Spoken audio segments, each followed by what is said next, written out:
DNA జ్యోతిష్యానికి సాధారణ జ్యోతిష్యానికి తేడా ఏమిటంటే, వేల సంవత్సరాల నుండి సాధారణ జ్యోతిష్యం ద్వారా ఒక జాతక చక్రం చూసి భూత భవిష్యత్ వర్తమాన కాలాలలో ఎప్పుడు ఎలా ఏమి జరుగుతుందని చెబుతూ, ఒకవేళ అవి గాని అనుకూలంగా జరగకపోతే ఎలాగైనా ప్రకృతికి విరుద్ధంగా వాటిని మార్చేయాలని, అది కుదరకపోయినా పరిహారాల నెపంతో చేసే పద్ధతిది.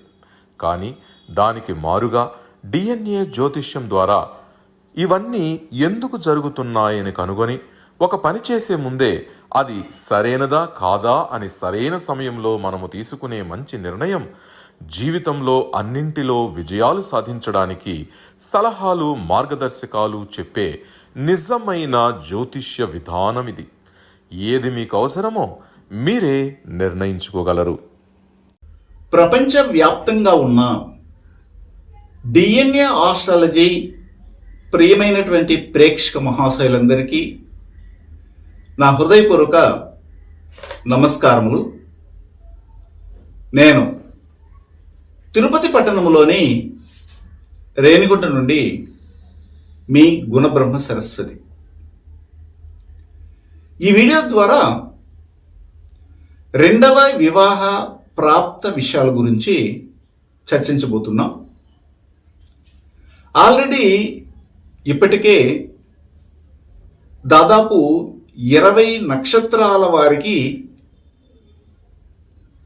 ఎలాంటి భాగస్వామి రెండవ హస్బెండ్గా కానీ రెండవ వైఫ్గా కానీ వస్తారు అన్న అంశాలను నేను వివిధ వీడియోల ద్వారా తెలియజేస్తున్నాను. మీకు అవసరమైతే వాటి యొక్క లింక్ని కూడాను ఈ వీడియో తర్వాత వచ్చే డిస్క్రిప్షన్లో పెడతాను, మీరు పరిశీలించుకోవచ్చు. చాలా అద్భుతంగా ఉంటాయి. అయితే ఈరోజు మనము ఒకరికి రెండవ వివాహ ప్రాప్తము వారి జాతకములో ఉన్నప్పుడు,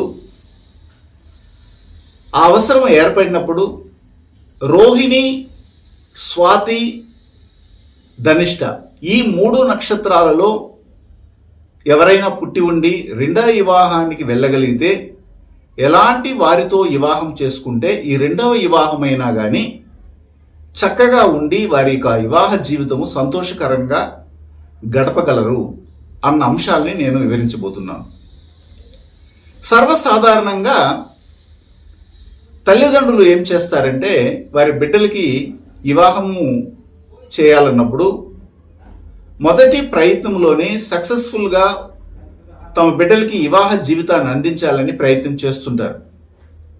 కానీ సరైన కాలము లేక, అంటే మంచి రోజులు లేక, వారికి ఏదో ఒక విధమైనటువంటి చెడ్డ రోజులు ఉండడం వల్లే వారి బిడ్డలకి సరైనటువంటి వివాహాన్ని మొదటి వివాహంగా అమర్చలేకపోతున్నారు.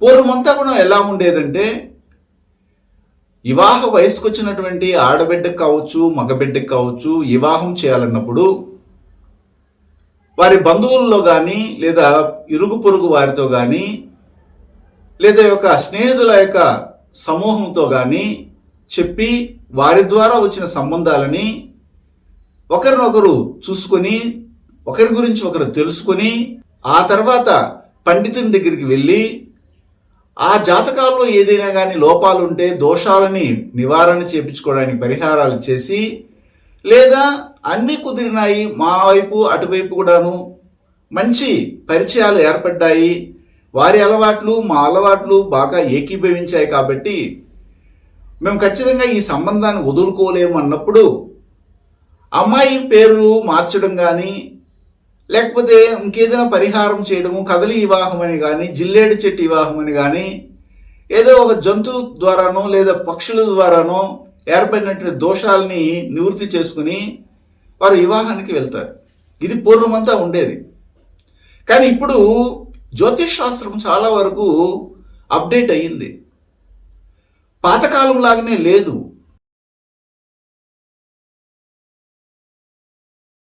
డిఎన్ఏ జ్యోతిష్యం నేర్చుకోవడానికి ఆసక్తి ఉన్న వారందరికీ గురువుగారి తరపున స్వాగతం.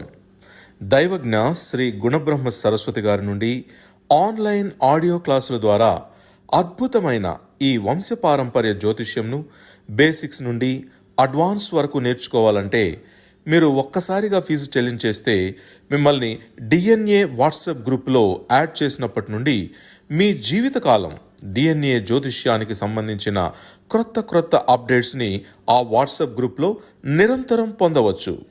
ఫీజు చెల్లించిన వెంటనే జరిగిపోయిన పాఠాలు మీ ఈమెయిల్ ఐడి ఇస్తే గూగుల్ డ్రైవ్కి మొదటే గురువుగారు పంపిస్తారు. అందులో మీకేదైనా డౌట్స్ వస్తే జూమ్ క్లాస్లో గురువుగారే స్వయంగా క్లియర్ చేస్తారు. పీడిఎఫ్ కానీ ప్రింటింగ్ మెటీరియల్ కానీ ఇవ్వబడదని గమనించగలరు. ప్రతి ఒక్కరు కూడాను వారు పుట్టినప్పుడు date of birth, time of birth, place of birth రాసి పెట్టున్నారు. ప్రతి విషయానికి అది అవసరమని ఒక జ్ఞానం అనేది కలిగి జ్యోతిష్ శాస్త్రం పట్ల అవేర్నెస్ వచ్చింది. కానీ ఇంకా కూడాను అది మూలాల్లో నుండి పూర్తిగా పోలేదు. మూఢనమ్మకాలు ఎలాగంటే జాతకాన్ని చూసేది, జాతకంలో కుజదోషం ఉంది, సర్పదోషం ఉంది, కాలసర్పదోషం ఉంది, లేకపోతే షష్టాష్టకమని, ధనిష్ట నక్షత్రంలో పుట్టారని, జ్యేష్ఠ నక్షత్రంలో పుట్టారని, మూలా నక్షత్రంలో పుట్టారని, ఆశ్లేష నక్షత్రాలు పుట్టారని, ఈ నక్షత్రాలు పుట్టినటువంటి వారితో ఇలాగ వివాహానికి వెళ్తే ఇబ్బందని, రకరకాలైనటువంటి అపోహలతో వివాహ జీవితాలని నాశనం చేసుకుంటున్నారు. కానీ అది కరెక్ట్ కాదు. కొంతమందికి వివాహమే జరగటం లేదు. ఎందుకంటే 2వ స్థానంలో, 4వ స్థానంలో, 7వ స్థానంలో, 8వ స్థానంలో, 12వ స్థానంలో లగ్నంలో కానీ కుజుడుంటే ఇలాంటి దోషాలని, శుక్రుడు సూర్యుడు కలిసి లగ్నంలో ఉంటే ఇలాంటి దోషాలని, లేకపోతే బుధుడు కేతువు కలిసి ఉంటే ఇలాంటి దోషాలని, రకరకాల దోషాలన్న పేర్లతో మిమ్మల్ని బాగా దోసుకుంటాం. కానీ యాక్చువల్గా ఏమిటి మనం చెప్తుంటాం, జ్యోతిష శాస్త్ర విధానంలో కొన్ని మార్పులు చేర్పులు చేసుకోవాలి. అన్నీ కూడా మారుతూ వస్తున్నాయి. ఒక జీవరాశి నుండి మనం పుట్టాము, అలాగా ఒక్కొక్క చిన్న జీవరాశి నుండి పరిణామం చెందుతూ ఇంత మానవుడిగా ఎదిగాము. మనం మనిషి పరిపక్వం చెందడానికి ఎందుకు ఇంతగా ఆలోచిస్తున్నాము, ఎందుకు మనలో ఉన్నటువంటి అపోహలు తొలగలేదనేసి మనం చెప్తూ ఉంటాం. అయితే ఇక్కడ 2వ వివాహానికి వెళ్ళవలసిన గత్యంతరం ఎందుకు పట్టింది? మొదటి వివాహానికి వెళ్ళినప్పుడే పండితులు ఎందుకు వాటిని చూసి వీళ్ళకి 2వ వివాహం ఉంది అని చెప్పలేకపోతున్నారు? అంటే వారికి పరిజ్ఞానం లేక, లేదా సరిగా పరిశీలించక లేకపోవడం వల్ల?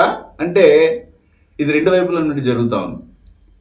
వీళ్ళు అవసరంగా వెళ్ళి క్లయింట్స్ కూడాను, పేరెంట్స్ కూడాను చేసేయాలని ప్రయత్నం చేస్తారు. దానికి తగ్గట్టుగా వాళ్ళు ఏదో ఒక ముహూర్తం, ఈ ముహూర్తం కాకపోతే ఇంకొక ముహూర్తము, వీరు కాకపోతే ఇంకొకరు అని చెప్పి ఎవరితో పడితే వాళ్ళతో వివాహానికి వెళ్ళిపోతారు. జనరల్గా రోహిణి నక్షత్రంలో ఒక కుటుంబంలో పుడుతుంటే రోహిణి, ఉత్తర, పూర్వాషాఢ నక్షత్రాలు డిఎన్ఏ జెనెటిక్ కనెక్టివిటీ ఖచ్చితంగా అక్కడ వివాహ సమస్యలు తలెత్తుతుంది. ఎందుకంటే బుధకర్మ ఖచ్చితంగా వివాహ సమస్యల్ని తలెత్తేటట్టుగా చేస్తుంది. అందుకని మనం చెప్తుంటాము, ఒకరి జాతకంలో వివాహ సమస్యలను రేకెత్తించే భావంగా 4వ భావాన్ని కూడా చెప్తాం. ఎందుకంటే 4వ భావం అనేది బుధకర్మ. మామూలుగా ట్రెడిషనల్ అస్ట్రాలజీ ఏమనుకుంటారు, 4వ భావం అనేది సుఖస్థానము అనుకుంటున్నారు. కానీ 4వ భావం అనేది, 4వ భావం, 4వ భావాధిపతి బుధకర్మ ఋషిని తెలియజేస్తుంది. మా శిష్యులు కొంతమంది అడుగుతుంటారు, 4వ భావంకి సంబంధమైన విషయాన్ని మేము చూసినాము, దాని ద్వారానే అనేకమైన వివాహ సమస్యలు వస్తున్నాయి. నిజమే. ఎందుకు అంటే 4వ భావం, 4వ భావాది బుధకర్మ ఋషిని కలిగి ఉంటుంది. అందువల్ల విడాకుల కొరకు వెళ్ళిపోవడం కానీ, ఒక సమస్య వచ్చి వాళ్ళు వివాహ రద్దు వరకు వెళ్ళడం అనే దానికి 1, 4, 7, 10 కాంబినేషన్ ఉందని, బుధకర్మ కనెక్టివిటీ ఉందని చెప్తుంటాం. ఇది అర్థం చేసుకోండి. అదేవిధంగా ఇక్కడ మనం ఏం చెప్తున్నామంటే, రోహిణి నక్షత్రము ఏ కుటుంబ పరంపరలో ఉంటుంది, అక్కడ ఇంటర్ క్యాస్ట్ మ్యారేజ్ జరుగుతుంది, ఇంటర్ రిలీజియన్ మ్యారేజ్ జరుగుతుంది, లవ్ మ్యారేజ్ జరుగుతుంది, ఇంటర్ క్యాస్ట్ లవ్ మ్యారేజ్ జరుగుతుంది, లేకపోతే ఇష్టం వచ్చిన వాళ్ళతో వెళ్ళిపోతారు. ఇలాంటివి కూడా మనం చెప్తుంటాం. అప్పుడు వీళ్ళకి వివాహం, ఒక అమ్మాయి ఒక అబ్బాయి రోహిణి నక్షత్రంలో పుట్టిపోయినారంటే ఆ కుటుంబంలో ఇలాంటి సమస్య ఉంది, కాబట్టి మీరు జాగ్రత్త పడండి అని చెప్తాం. అలాగే జరిగిపోతుందా అని మీరు క్వశ్చన్ చేస్తారు. దాని ప్రెడిక్షన్ అనేది ఏది అలాగే జరిగిపోదు. అలాగే జరగనీయకుండా మనం తీసుకోవాల్సిన జాగ్రత్తలు తీసుకోగలిగితే కొన్ని విషయాల నుండి మనం బయటపడవచ్చు అని చెప్పేదే డిఎన్ఏ ఆస్ట్రాలజీ. స్వాతి నక్షత్రంలో పుట్టినటువంటి వారికి మనం జనరల్గా ఏం చేస్తామంటే, వారి కుటుంబ పరంపరలో చూడండి, స్వాతి నక్షత్రంలో పుట్టినటువంటి వాటి కుటుంబ పరంలో ఇంటర్ క్యాస్ట్ మ్యారేజ్ కనబడుతుంది. ఈ రోహిణి స్వాతి రెండు కూడా దగ్గర దగ్గర పోలికలు ఉంటాయి. లేదండి మాకెవరికి కాలేదంటే వాళ్ళకి చరిత్ర తెలియదు.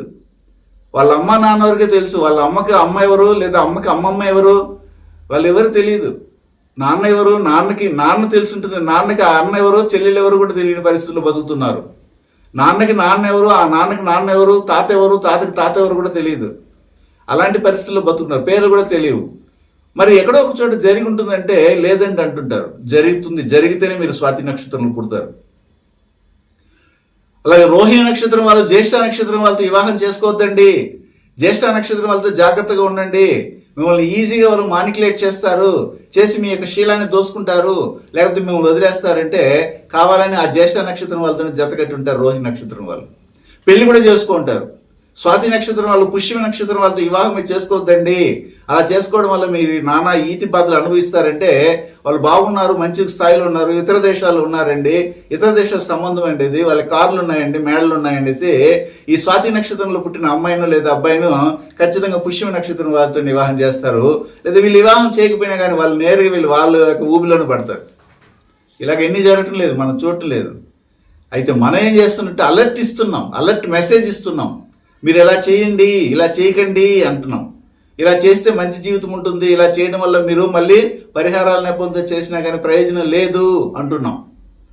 కాబట్టి ఇప్పుడు ఒక మ్యారేజ్ ఫెయిల్ అయిపోయింది, వివాహం రద్దు అయిపోయింది, గొడవలు జరిగినా, లేదు భర్త చనిపోయినారు, లేదు భార్య చనిపోయినారు, లేకపోతే వారి ద్వారా వీరి ద్వారా ఏర్పడే వివాహేతర సంబంధాల ద్వారా మిస్అండర్స్టాండింగ్స్ వచ్చాయి.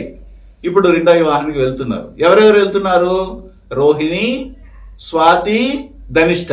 ఈ మూడు నక్షత్రాలలో రాశిపై నక్షత్రంగా కానీ లగ్న పాయింట్ పై నక్షత్రంగా ఉన్నటువంటి వారు వెళ్తున్నారు. అలాంటప్పుడు ఇప్పుడైనా రెండో వివాహం బాగుంటుందా? మొదటి వివాహంలోనే ఈతి బాధలు పడ్డాము, కష్టాలు, గదిలో కూర్చొని ఏడ్చుకోవాల్సిన పరిస్థితి ఏర్పడింది, చీకటి జీవితాన్ని అనుభవించాము, ఒక సుఖం లేదు, ఒక సంతోషం లేదు, మంచి జీవితమే నా జీవితం, నేను పుట్టినప్పటి నుంచి నేను చూడలేదు, మళ్ళీ మొదటి వివాహంలో ఇలా ఫెయిల్యూర్ అయింది, నా జీవితం అంతా కూడా ఫెయిల్యూర్ వేసేనా, ఇప్పుడు రెండో వివాహం వద్దులే అనుకునే వాళ్ళు ఉంటారు. అయితే వీళ్ళు సరైన నిర్ణయం కానీ తీసుకోగలిగి ఉంటే ఇలాంటి సమస్య వచ్చినది కదా. కాబట్టి ఇప్పుడైనా రోహిణి నక్షత్రంలో ఒకరు పుట్టారా, స్వాతి నక్షత్రంలో పుట్టారా, లేదా ధనుష్ నక్షత్రంలో పుట్టున్నారా, వారు ఎవరితో వివాహం చేసుకుంటే రెండో వివాహం అయినా బాగుంటుంది అనేది మనం చూడాలి. దానికి చాలా చక్కగా నేను ఇప్పుడు వివరణ ఇస్తాను. దాన్ని కరెక్ట్గా రాసి పెట్టుకొని కావాలంటే మీ బిడ్డలకు కానీ నేను చెప్పే సమాచారం ఈ రోజుకి మాత్రం ఉపయోగపడేది కాదు, ఇది తరతరానికి ఉపయోగపడేది, ఎప్పటికీ మారనిది. ఈ రోజు ఒక విధానం ఉండొచ్చు, ఇంకొక రోజు ఇంకొక విధానం ఉండొచ్చు, కానీ మేము ఈ డిఎన్ఏ ఆస్ట్రాలజీ ప్రకారంగా డిజైన్ చేసి ఇచ్చే అంశములు జీవితంలో మారవు, అలాగే ఉంటాయి.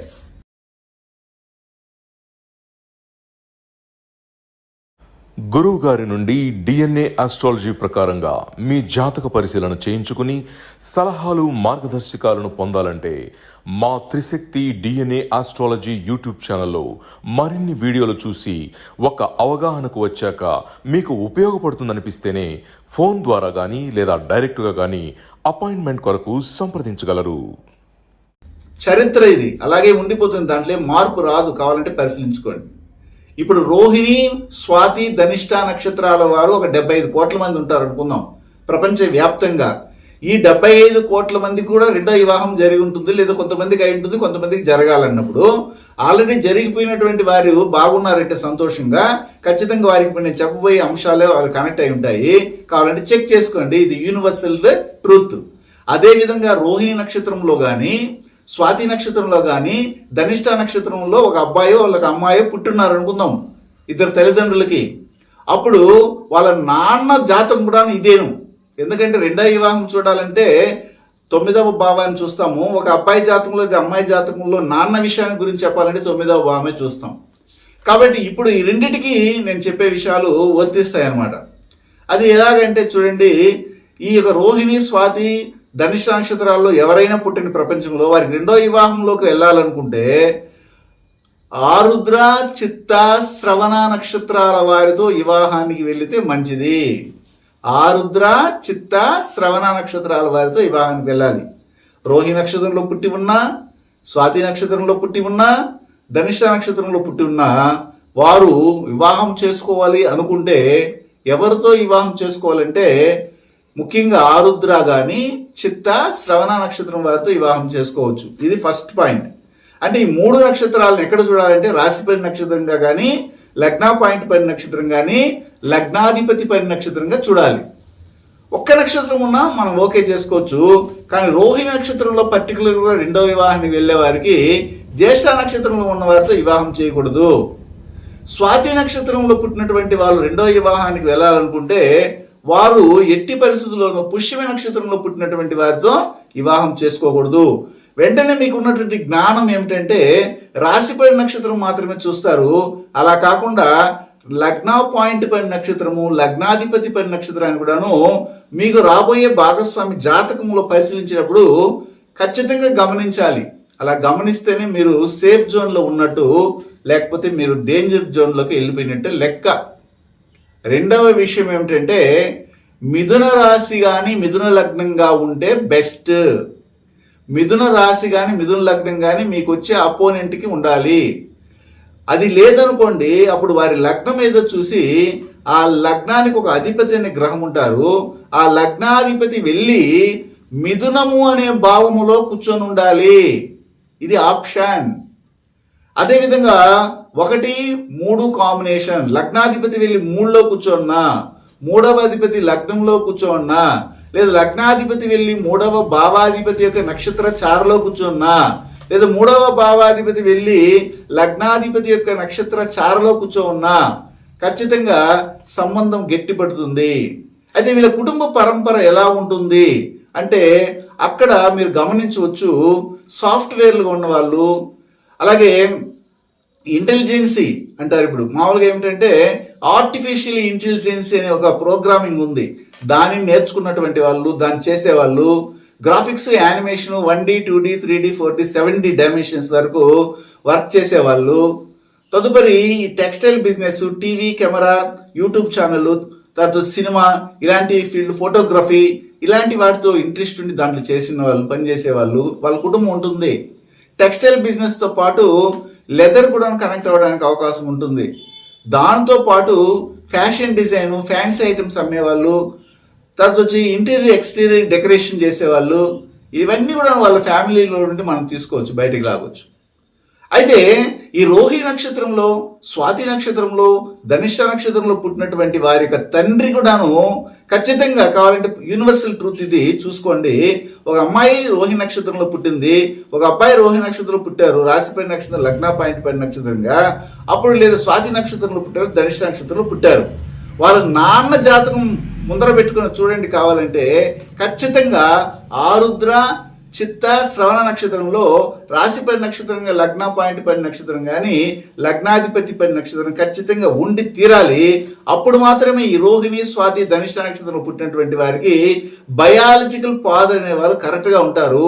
లేకపోతే ఈ నక్షత్రాలు రోహిణి, స్వాతి, ధనిష్ట నక్షత్రాలు అనేవి రాంగ్ అయినట్టు దాన్ని మళ్ళీ ఒక చెక్ చేసి కరెక్ట్ చేయాలి. ఇది మనం చెప్తుంటాం. అయితే ఇప్పుడు రోహిణి, స్వాతి, ధనిష్ట నక్షత్రాలలో పుట్టారు కదా, అప్పుడు వీరికి రాబోయే భాగస్వామి ఏ వృత్తిని కలిగి ఉంటారు? అప్పుడు ఏం చేస్తామంటే ఈ జాతకంలో లగ్నం ఏదో తెలుసుకుని ఆ లగ్నంలోంచి 2 మరియు 6 భావాధిపతుల యొక్క సంబంధము, ఆ భావాధిపతులు తీసుకునే నక్షత్రము, వాటికి ఉన్నటువంటి కర్మారిష్టి, లేదా 2వ భావంలో కానీ 6వ భావంలో ఉన్నటువంటి గ్రహాలు, ఆ గ్రహాల యొక్క కర్మారిష్టిని తీసుకొని వచ్చే భాగస్వామి ఈ వృత్తిలో ఉంటారు అని మనం డిజైన్ చేసి ఇస్తాం. ఈ విధంగా డిజైన్ చేసి ఇచ్చినప్పుడు అది ఎక్కడికి తప్పించుకొని పోలేరు. దీన్ని ఏమంటారంటే వివాహ ప్రాప్తం. వివాహ ప్రాప్తం అనేది లేకపోతే అది వివాహం వరకు వెళ్ళదు.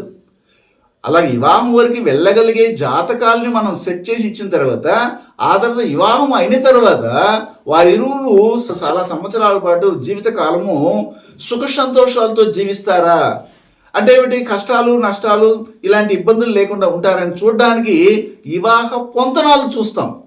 దాని సాంప్రదాయ జ్యోతిష్యం ప్రకారం కూడా చూసుకోవచ్చు. దానికి అనేకమైనటువంటి పండితులు అనేక గ్రంథాల్లో రాసిపెట్టి ఉన్నారు. దాన్ని కూడా చూసి మనం సెట్ చేయొచ్చు. కానీ మనం చెప్తున్నటువంటి వివాహ ప్రాప్తమే లేకుండా, మనం వివాహానికి వెళ్ళడానికే పర్మిషన్ లేకుండా మీరు ఎన్ని పొంతనాలు చూసినా కానీ చాలా మంది ఇలాగా ఈ అబ్బాయికి అమ్మాయి బాగా పొంతనాలు కుదిరిందని అన్నీ కరెక్ట్గా అరేంజ్ చేసి ఇచ్చినారు.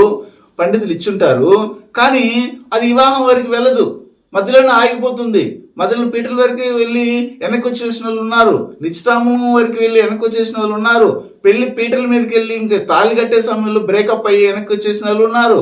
దీనికి కారణం ఏంటంటే మొదటి వాళ్ళకి వివాహ ప్రాప్తం అన్న విషయాలే తెలియకుండా వివాహ పొందనాలు అని తెలుసుకొని ఇన్ని పాయింట్లు ఉన్నాయి, 10 పాయింట్లకి 9 పాయింట్లు ఉన్నాయి, 36 పొంతనాలకి మనకి 34 పొంతనాలు ఉన్నాయి, బేషుగ్గా ఉంది వెళ్ళండి అని చెప్తారు.